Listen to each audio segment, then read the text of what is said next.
Hi friends, welcome to cinema வேட்டை. இந்த cinema வேட்டையில் இன்னைக்கு நம்ம பார்க்க இருப்பது டைரக்டர் மோகன் ராஜாவோட டைரெக்ஷனில் வந்த திரைப்படங்களை பற்றி தான் பார்க்க போகிறோம். மோகன் ராஜா யாருன்னா, எடிட்டர் மோகனோட பையன் தான் மோகன் ராஜா. அதாவது நம்ம ஜெயம் ரவியோட அண்ணன் தான் மோகன் ராஜா. இவரோட டைரெக்ஷனில் வந்த படங்கள் எல்லாமே வேறு லெவலில் இருக்கும். இவர் அதிகமாக தெலுங்கு படத்தை ரீமேக் பண்ணுறதுல கில்லாடி அப்படின்னே சொல்லலாம். அந்த அளவுக்கு ரீமேக் படம் மாதிரியே தெரியாது, அந்த அளவுக்கு சூப்பராக பண்ணுவார் மோகன் ராஜா. அவரோட டைரெக்ஷனில் 2003 அவரோட தம்பியை அறிமுகப்படுத்தின திரைப்படம் தான் ஜெயம். ஸோ இதுதான் மோகன் ராஜாவுக்கும் ஃபஸ்ட்டு மூவி, ரவிக்கும் ஃபஸ்ட்டு மூவி. ஸோ இந்த படத்தில் ஜெயம் ரவிக்கு ஜோடியாக சதா நடிச்சிருப்பாங்க. இந்த படத்தில் வந்த சாங்ஸ் எல்லாமே வேறு லெவலில் இருந்துச்சு. இந்த படமும் சும்மா வேறு லெவலில் குடும்பங்கள் கொண்டாடும் வெற்றியாக பார்க்கப்பட்டது. குடும்பமாக தியேட்டருக்கு வந்து இந்த படத்தை பார்த்து வெற்றி படமாக்கினாங்க. அந்த அளவுக்கு சுவாரஸ்யமாகவும் என்டர்டைன்மெண்ட்டாகவும் எடுத்து வச்சிருந்தார் மோகன் ராஜா இந்த ஜெயம் படத்தை. இந்த படம் ஹிட் ஆனதுனால நாம் ரவியை ஜெயம் ரவின்னு கூப்பிட ஆரம்பித்தோம். அந்த அளவுக்கு வேறு லெவலில் ஹிட் கொடுத்துருந்தார். அடுத்து மோகன் ராஜாவோட டைரெக்ஷனில் 2வது திரைப்படமாக தன்னோட தம்பியை வச்சு எம் குமரன் சன் ஆஃப் மகாலட்சுமின்னு ஒரு படத்தை டைரெக்ஷன் பண்ணி வெளியிட்டிருந்தார். இந்த படம் 2004 ரிலீஸ் ஆயிருந்தது. இந்த படத்தில் ஜெயம் ரவிக்கு ஜோடியா அசின் நடிச்சிருந்தாங்க. காமெடி ரோலில் விவேக் நடிச்சிருந்தாரு. பிரகாஷ் ராஜ் ஜெயம் ரவிக்கு அப்பாவா நடிச்சிருந்தாரு. போலீஸ் காமெடி கதாபாத்திரத்தில் ஜனகராஜ் நடிச்சிருந்தாரு. ஸோ இது எல்லாத்தையும் வச்சு பார்க்கும்போது இந்த படம் ஒரு அம்மா பையனுக்கும் இருக்கிற பாசத்தோட சென்டிமெண்ட் தான் இந்த M Kumaran son of Mahalakshmi. இதுவும் ஒரு ரீமேக் மூவி தான். ஆனால் படம் பார்க்கும்போது நமக்கு ரீமேக் மூவி மாதிரியே தெரியாது. அந்த அளவுக்கு நேச்சுரலாக எடுத்து காட்டியிருந்தார் மோகன் ராஜா. இந்த எம் குமரனில் ஜெயம் ரவியும் அசினுக்கும் ஜோடி நல்லாவே செட் ஆயிருந்தது. அடுத்து இந்த M Kumaran son of Mahalakshmi படத்தில் வந்த சாங்ஸும் வேறு லெவலில் இருந்துச்சு. ஸோ இந்த படத்தில் ஜெயம் ரவிக்கு அம்மான்ற கேரக்டரில் நதியா அழகான நடிப்பை வெளிப்படுத்தி இருந்தாங்க. அது மட்டும் இல்லாமல் அப்பான்ற கேரக்டரில் பிரகாஷ் ராஜும் நேச்சுரலான நடிப்பை வெளிப்படுத்தி ஸ்கோர் பண்ணியிருந்தார். மொத்தத்தில் ஃபஸ்ட்டு மூவியை எப்படி பெஸ்ட் மூவியாக கொடுத்தாரோ அதே போல் மோகன் ராஜா 2வது மூவியும் அதை விட பெஸ்ட்டாக கொடுக்கணும்னு நினச்சி பண்ண மூவி தான் இந்த M Kumaran son of Mahalakshmi. அவர் நினச்ச மாதிரியே இந்த படமும் ஒரு பெஸ்ட்டான மூவியாக தான் கொடுத்திருந்தார். அடுத்து மோகன் ராஜாவோட டைரெக்ஷனில் 3வது திரைப்படமாக ரிலீஸ் ஆனது தான் சம்திங் சம்திங் உனக்கும் எனக்கும் அப்படின்னு பேர் வச்சுருந்தாங்க. ஸோ நாளடைவில் அது உனக்கும் எனக்குன்ட்டு பேர் மாற்றப்பட்டது. ஸோ இந்த படத்தையும் அவரோட தம்பி ஜெயம் ரவியை வச்சு தான் டைரெக்ஷன் பண்ணியிருந்தார். ஜெயம் ரவிக்கு ஜோடியாக த்ரிஷா நடிச்சிருந்தாங்க. த்ரிஷாவுக்கு அண்ணனா பிரபு நடிச்சிருந்தார். ஒரு சில முக்கிய கதாபாத்திரத்தில் மணிவண்ணன் நடிச்சிருந்தார். ஜெயம் ரவிக்கு அப்பாவா பாக்யராஜ் நடிச்சிருந்தார். அடுத்து கலாபவன் மணி ஒரு என்டர்டைன்மெண்ட்டான கதாபாத்திரத்தில் நடிச்சிருந்தார். மொத்தத்தில் இந்த படத்தில் வந்த சாங்ஸ் எல்லாமே வேறு லெவலில் இருந்துச்சு. படமும் சும்மா வேறு லெவலில் இருந்துச்சு. இது ஒரு லவ் ஸ்டோரி மூவி. அது மட்டும் இல்லாமல் விவசாயத்தை பற்றி தப்பாக பேசினா அதுக்குள்ளே இருக்கிற கஷ்டத்தை உணரும்படியாக இந்த படம் எடுத்து காட்டியிருப்பார் மோகன் ராஜா.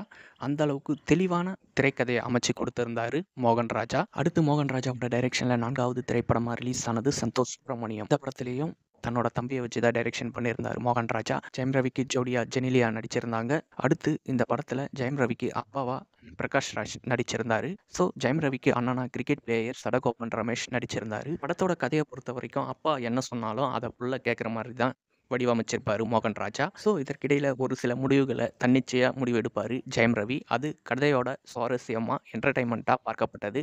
கடைசி கிளைமேக்ஸில் மொத்தமாக சென்டிமெண்ட்டாக பேசும்போது தான் பிரகாஷ் ராஜுக்கே அது புரிய வரும், இத்தனை நாள் நாம் என்ன தப்பு பண்ணியிருக்கோன்றது. அந்த அளவுக்கு ஒரு பெஸ்ட்டான திரைக்கதையை வடிவமைச்சு கொடுத்திருந்தார் மோகன் ராஜா. அடுத்து மோகன் ராஜாவோட டைரெக்ஷனில் 5வது திரைப்படமாக ரிலீஸ் ஆனது தில்லாலங்கடி. இந்த படத்தையும் தன்னோட தம்பியை வச்சு டைரெக்ஷன் பண்ணியிருந்தார். ஜெயம் ரவிக்கு ஜோடியாக தமன்னா நடிச்சிருப்பாங்க இந்த படத்தில். ஸோ காமெடி கதாபாத்திரத்தில் வடிவேலு நடிச்சிருந்தார். இந்த தில்லாலங்கடி மூவியில் வந்த சாங்ஸ் எல்லாமே ஒரு ஆவரேஜ் சாங்ஸாக தான் இருந்தது. இது ஒரு காமெடி என்டர்டைன்மெண்ட் மூவி. ஸோ இது வரைக்கும் மோகன் ராஜா அவரோட டைரெக்ஷனில் வந்த 5 படங்களையும் தன்னோட தம்பியை வச்சியே டைரெக்ஷன் பண்ணிட்டு வந்திருந்தார். அடுத்து 6வது திரைப்படமாக நம்ம தளபதி விஜயை வச்சு டைரெக்ஷன் பண்ண மூவி தான் வேலாயுதம். விஜய்க்கு ஜோடியா ஹன்சிகா மோத்வானி நடிச்சிருந்தாங்க மற்றும் ஜெனிலியா நடிச்சிருந்தாங்க. காமெடி கதாபாத்திரத்தில் சந்தானமும் பரோட்டா சூரியும் சேர்ந்து நடிச்சிருந்தாங்க. விஜய்க்கு தங்கச்சியா சரண்யா மோகன் நடிச்சிருந்தாங்க. இது ஒரு அண்ணன் தங்கச்சி பாசத்தோட சென்டிமெண்ட் தான் இந்த வேலாயுதம். இது ஒரு சூப்பர் ஹீரோ சப்ஜெக்ட் மூவி. வேலாயுதம்ன்ற பேரில் சூப்பர் ஹீரோவை வந்து நம்ம தளபதி கமர்ஷியல் ஹிட் கொடுத்திருந்தாரு. ஸோ ஒரு பக்கம் அண்ணன் தங்கச்சி பாசம், ஒரு பக்கம் லவ் சென்டிமெண்ட், இன்னொரு பக்கம் காமெடி, இன்னொரு பக்கம் சூப்பர் ஹீரோ, இப்படி எல்லாமே வேறு லெவலில் இருந்துச்சு இந்த வேலாயுதம் படத்தை பொறுத்த வரைக்கும். அடுத்து மோகன் ராஜாவோட டைரெக்ஷனில் 7வது படமாக ரிலீஸ் ஆனது தனி ஒருவன். இந்த படத்துலேயும் அவரோட தம்பி ஜெயம் ரவி தான் ஹீரோவாக நடிச்சிருந்தார். ஜெயம் ரவிக்கு ஜோடியா நயன்தாரா நடிச்சிருந்தாங்க. ஜெயம் ரவிக்கு வில்லனா அரவிந்த் சாமி கம்பேக் கொடுத்து நடிச்சிருந்தார் இந்த தனி ஒருவன் படத்தில்.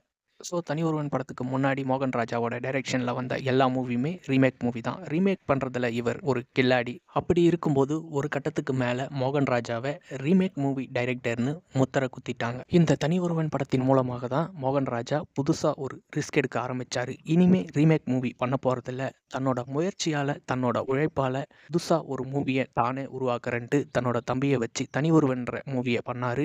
அது கடைசியில அவருக்கு நல்ல வாய்ப்பையும் தேடிக் கொடுத்தது. நல்ல ஒரு ஹிட்டான மூவியாகவும் அமைந்தது.